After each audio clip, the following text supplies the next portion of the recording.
It's a terrifying moment as a SWAT team bursts in. But imagine if they've been summoned by a hoaxer. It's called swatting, when someone calls 911 to report a hostage situation, sending a SWAT team racing to the scene. There were people 5 feet away from me with guns and rifles. It happened to Mike Stack, a conservative blogger. A SWAT team surrounded Stack's home minutes after receiving this chilling 911 call. I killed my wife. You killed your wife? And how did you kill her? I shot her. Stack showed our Lisa Guerrero how he was dragged from his home in the middle of the night. Mike, were you afraid that you could have lost your life that night? I believe I probably could have lost my life. Jordan Mathewson is another swatting victim.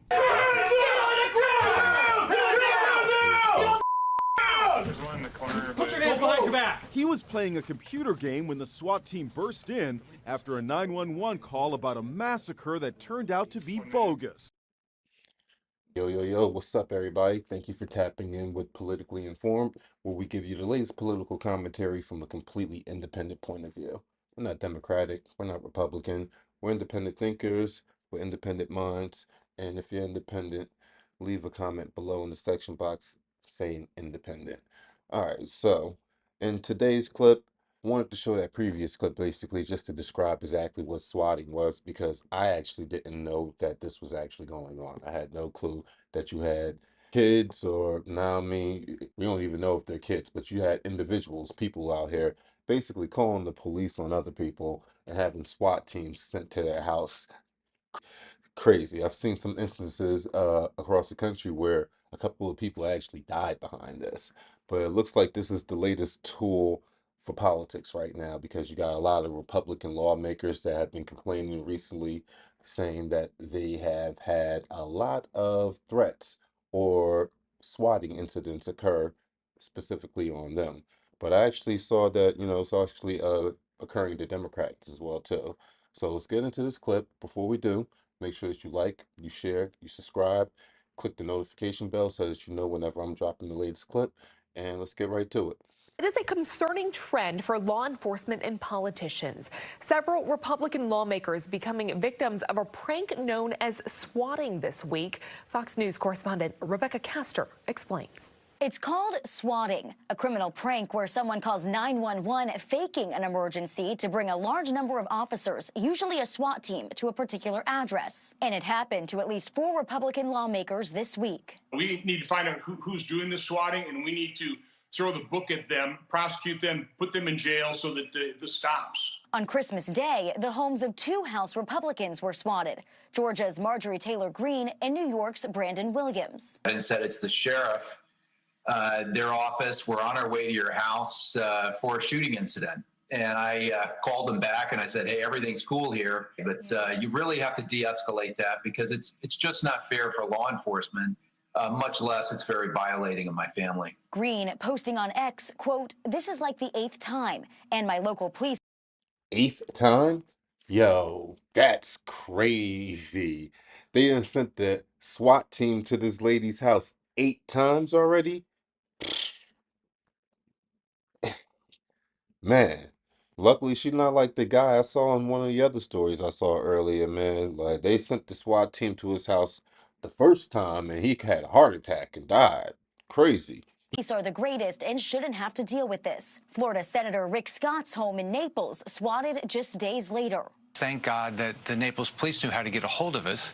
Otherwise, they have to break in. These are the Democrats doing this. They want something bad to happen to somebody. Police have not yet linked the incidents or announced any arrests. And it's not just politicians being targeted, but also places of worship. Earlier this month, a nonprofit documented nearly 200 swatting and false bomb threat incidents in 24 hours at Jewish institutions across the country. Congresswoman Greene plans to introduce legislation to make it easier for officers to arrest and prosecute swatting callers. They made it seem like it's only occurring and this is only happening to Republicans. You had it happen to Congresswoman Marjorie Taylor out of Georgia, got it happening to Rick Scott, the senator out of Florida, but it's not just happening on that side of the aisle. We have the latest victim being the Secretary of State from Maine, who just banned Donald Trump from the 2024 presidential ballot for that state. She's the latest victim. Let's get into this clip. Maine State Police are currently investigating what they're saying was a swatting call at the home of Maine Secretary of State Shenna Bellows. According to the Department of Public Safety, officials got a call last night around 8. It was from a man advising he had reportedly broken into the home in the Augusta area. State officials say the Secretary of State was not home at the time, nor was anyone. Troopers checked both inside and outside at the request of Bellows and say nothing was found. State police add it's working with law enforcement partners to provide special attention to any and all appropriate locations. The Secretary of State has taken to social media to respond. She writes in part, "The nonstop threatening communications the people who work for me endured all day yesterday is unacceptable. It's designed to scare not only me, but also others into silence to send a message." So now this tool is something that actually started off in the gaming world. I guess certain gamers who had beef with other gamers, they would basically call the police and send the SWAT team to their house. And this was going on about almost 5 or 6 years ago, maybe even before that. But now you got it being used as a political weapon. And we're only at the top of 2024 right now. We got the election coming up in November. I've been saying this to everybody that's in my inner circle, and I'm going to say it to everybody online as well too. Whoever wins the presidential election for this coming year of 2024, it's not going to matter because the other side isn't going to accept it. We've reached that point in America at this point in time. So if Trump wins, the Democrats definitely aren't going to accept it. If the Republicans win, excuse me, if the Republicans lose, they're not going to accept it. Like, it's just like we've reached that boiling point at this country right now. So I don't know, man. This is crazy that, I would hate to have the SWAT team just matter of fact, let me get into one more clip. Let me show you guys how serious this thing can get real fast. I want to show you guys how real it can get. Like, for real. Like, this clip is out of Ohio. It's from a couple of years ago. Look at, what can be the result of people playing this type of game right here, my guy. Check this out. Case making national headlines, a call to 911 from several states away. Police then showing up at a home in Kansas. It turned out the 911 call was fake, swatting as it's called, but an officer did open fire and an innocent man was killed.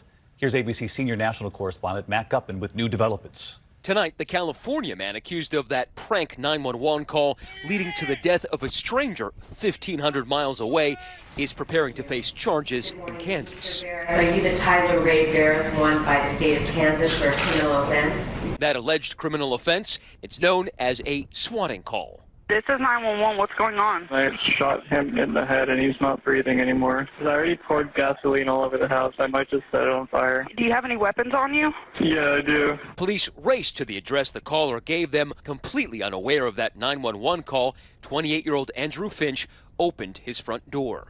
Police say that when he lowered his hands, one officer, fearing he had a weapon, opened fire, killing Finch. A police investigation showed that Finch, who was unarmed, had nothing to do with that 911 call and had no apparent connection to Barris. Tonight, Finch's mother is demanding not only that Barris be held responsible, but also the police officers involved. David Barris is suspected in at least 20 previous swatting incidents, including a bomb threat phoned into our Los Angeles station here. Yeah, that's some weirdo shit right there, bro. For real. Like, you call the SWAT team on a random house and get this man killed? Come on, man. Like, but yeah, this is the latest political weapon for the 2024 election. You're seeing it used right now on politicians, man. What do you guys think? Do you think that it's only going to get worse from here? Do you think that, gassing it up and it's not that bad, basically? They've always done, little political tricks and stuff like that. That's why they call it politics. But, leave a comment below and let me know what you think.